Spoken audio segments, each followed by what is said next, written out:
GoNat 2025, 13th and 14th of September, SS Convention, Shamshabad.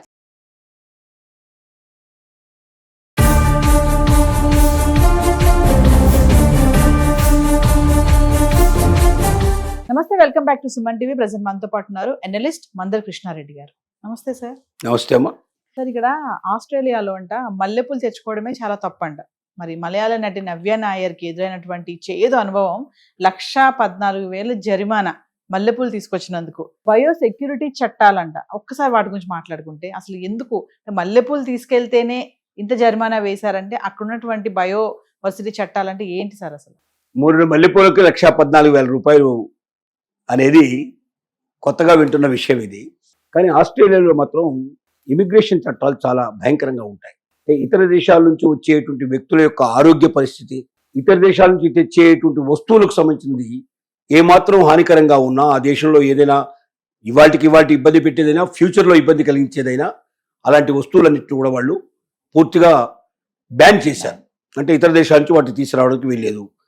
అవి తీసుకురావాలంటే దాని మార్గం వేరుగా ఉంటుంది. అంటే దాన్ని ప్రత్యేకంగా వేరే ఓడల లోపల కొరియర్ లోపల పంపించే ఏర్పాటు ఉంటుంది. దానికి పూర్తి టెస్ట్ అన్ని చేసి ఆ టెస్టుల్లో అది ఏ రకంగా కూడా మనకు హామ్ కాదు అని చెప్పి నిర్ణయించిన తర్వాత అలాంటి వాటికి సర్టిఫికేట్తో సహా పంపించే ఏర్పాట్లు వేరుగా ఉంటాయి.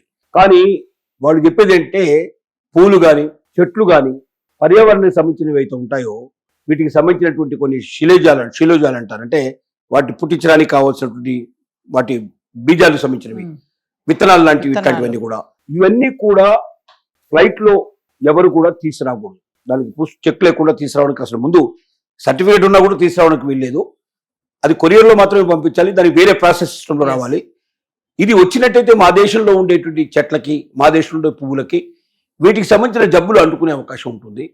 ఇవి గాలి ద్వారా ప్రయాణం చేయొచ్చు, ఇంకో రకంగా ప్రయాణం చేయొచ్చు. ఆ జబ్బుల వల్ల మా దేశంలో ఉండేటువంటి మొత్తం పర్యావరణం అంతా దెబ్బతింటుంది అనేది వాళ్ళ వాదన. వాళ్ళ దేశం యొక్క రూల్ అది. కానీ ఈ నవ్య నాయర్కి ఈ విషయాలు ఏమీ తెలియదు. ఆవిడ కొచ్చిన్లో బయలుదేరింది, మెల్బోర్న్కి వెళుతోంది. అక్కడ ఏదో ఓనం ఫంక్షన్లో పార్టిసిపేట్ చేయడానికి వెళుతుంది తను. వాళ్ళ నాన్నగారు ప్రేమగా ప్రియంగా కొని మల్లెపూలు ఇచ్చారు. వాటిని ఆవిడ బ్యాగులో పెట్టుకుంది. అక్కడికి వెళ్ళాక పెట్టుకుందాం, ఓనంలో ఫంక్షన్లో పెట్టుకుందాం అని చెప్పి బ్యాగులో భద్రంగా పెట్టుకుంది. వాళ్ళు దిగిన తర్వాత మొత్తం టోటల్గా చెక్ చేస్తారు. మన సామాన్లో ప్రతి వస్తువుని చెక్ చేస్తారు. వాళ్ళ దాంట్లో అంతా దాన్ని వెంటనే ఒక యంత్రం ఉంటుంది. ఆ యంత్రంలో అని మన దగ్గర కూడా ఇండియాలో కూడా పంపించినప్పుడు చూపించేటట్టు ఉన్నాయి కదా, ఆ చెక్ చేస్తుంది. ఆ యంత్రంలోకి వెళ్ళంగానే ఒక్కొక్కటి చెక్ అవుతూ వెళ్తుంటుంది. ఆ చెక్ లోపల ఈ మల్లెపూలు కనబడ్డాయి. వెంటనే దాన్ని ఆపేశారు. ఆవిడ పిలిపించారు. ఈ మల్లెపూలు తీసుకొచ్చేది గాను 1,14,000 రూపాయలు మీ మీద జరిమానా వేస్తున్నాము. ఈ మల్లెపూలు అక్కడే నాశనం చేసేస్తారు. దాన్ని మొత్తం అక్కడే మల్లెపూలు 1,14,000 కట్టినా మల్లెపూలు ఇవ్వరు. దాన్ని అక్కడే వాళ్ళు కాల్ చేయడం అట్లాంటివి జరుగుతాయి. సో ఇది జరిగినట్టు విషయం. దీన్ని బట్టి మనం అర్థం చేసుకోవాల్సిందంటే ఒక దేశానికి వెళ్ళేటప్పుడు మనం జాగ్రత్తగా దేశం యొక్క రూల్స్ ఏంటి, రెగ్యులేషన్స్ ఏంటి, అక్కడికి వెళ్ళడానికి ఏమి తీసుకొని ఇస్తారు, ఏమి తీసుకురానివ్వరు అనేది మనం ఆన్లైన్లో వెళ్ళి చదివినా దొరుకుతాయి విషయాలన్నీ కూడా.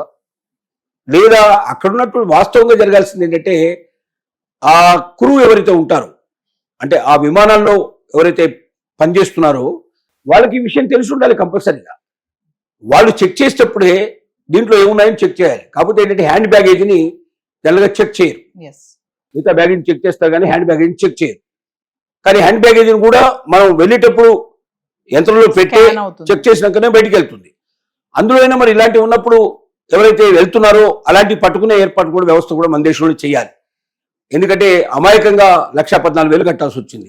ఆమె దగ్గర క్యాపబిలిటీ ఉంది కాబట్టి అప్పటికప్పుడు కట్టగలిగింది కాబట్టి కట్టేసింది. వేరే వాళ్ళు ఎవరైనా ఆ దేశంలో చదువుకోవడానికో దానికో దీనికో వెళ్ళినవాడు 1,14,000 ఎందుకు పెట్టుకొని పోతాడు? అంటే ఆ డబ్బులు వచ్చేదాకా వాళ్ళు ఎయిర్పోర్ట్లోనే ఉండాల్సిన పరిస్థితి ఏర్పడుతుంది.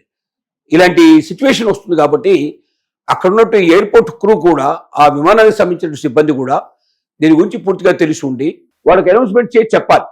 ఎవరైనా మీ బ్యాగుల్లో ఇలాంటివి ఉంటే మీరు తీసేసేసేయండి, అక్కడికి వెళ్ళిన తర్వాత మీకు చాలా పెద్ద ఎత్తున ఫైన్ పడే అవకాశం ఉంది, ఇవి ఒప్పుకోరు, ఇవి అలో చేయరు అని చెప్తే దానివల్ల చాలా మార్పు వచ్చే అవకాశం ఉంది. చెక్ చేసి వాటిని తీసేస్తే ఇంకా వాళ్ళకి ఎంతో సేవ్ చేసినట్టు.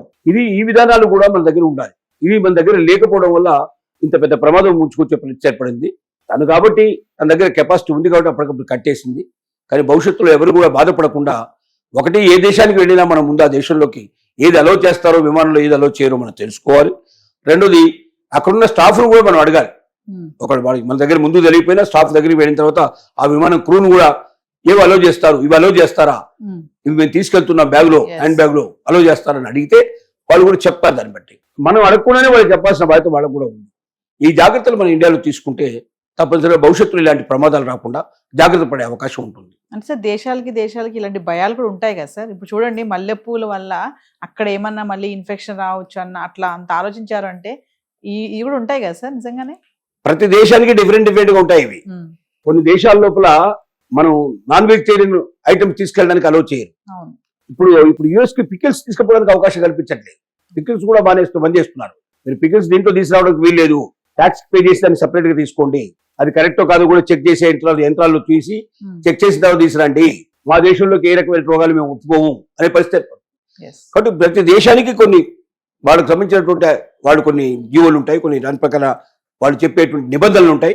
ఆ నిబంధనలన్నీ తెలుసుకొని మనం వెళితే మనం ఇంకా సేఫ్ గా ఉండే అవకాశం ఉంటుంది. మన దేశంలో లాగా ఏది పడితే అది మనం చేయడానికి అక్కడ అంత స్వేచ్ఛ ఉండదు. భారతీయులంత స్వేచ్ఛ ఈ ప్రపంచంలో ఏ దేశంలో ఉండదు అని చెప్పడానికి మనం ఖచ్చితంగా చెప్పొచ్చు. అంత గర్వపడాల్సి కూడా చెప్పొచ్చు మనం. ఈ స్వేచ్ఛ ఒక్కొక్కసారి మంచికి దారితీస్తుంది, ఒక్కొక్కసారి చెడుకు కూడా దారితీస్తుంది. అయితే మరి ఫైనల్ గా సార్ మలయాళీ నటి నవ్య నాయర్ గారు చివరిగా చమత్కారంగా ఒక మాట కూడా అన్నారు, మరి అది కూడా చెప్పండి ఒకసారి. మల్లెపూలకు ఈ దేశంలో ఇంత ఖరీదు ఉంటుందని అనుకోలేదు, 1,14,000 ఒక మూరకు ఉంటుందని తెలియదు, ఒక మూర అని చమత్కరించారు. అంటే అంతే కదా, ట్యాక్స్ కట్టిన తర్వాత 1,14,000, కానీ ట్యాక్స్ కట్టిన తర్వాత కూడా తన చేతికి మల్లెపూలు రాలేదు కాబట్టి అది దాని వల్ల ఉపయోగం కూడా లేకపోయింది. Thank you sir.